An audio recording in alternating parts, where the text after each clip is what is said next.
Ci troviamo in località Pian Rosada, all'interno della foresta demaniale regionale del Cansiglio, gestita da Veneto Agricoltura.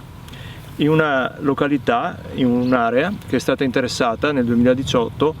dagli esiti della tempesta Vaia, quindi ha abbattuto un tratto di foresta, di bosco, formato unicamente da abete rosso, come quello che si vede qui dietro di noi sullo sfondo. Un bosco quindi monospecifico, formato da una sola specie, più o meno coetaneo, quindi con alberi tutti della stessa età, e piantato, quindi di origine artificiale, sopra probabilmente un ex pascolo. Ora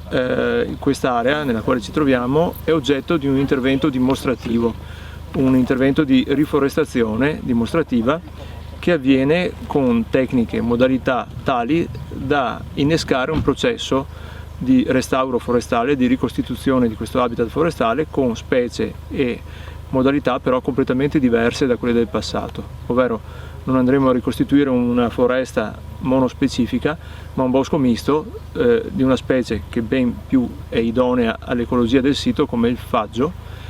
oltre ad altre specie, quindi un bosco misto sostanzialmente. Lo faremo per piccoli gruppi come quelli che vedete qui, contrassegnati da queste cannucce con la punta rossa, e lo faremo quindi non con l'intento di coprire interamente la superficie,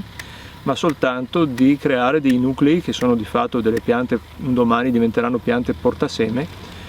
le quali lasceranno attorno a sé lo spazio per fenomeni di evoluzione spontanea della vegetazione, cosa che è già peraltro in atto in gran parte, in tutte le aree interessate dal ciclone Vaia. Quindi si tratta di un innesco fondamentalmente, dato però con piante, specie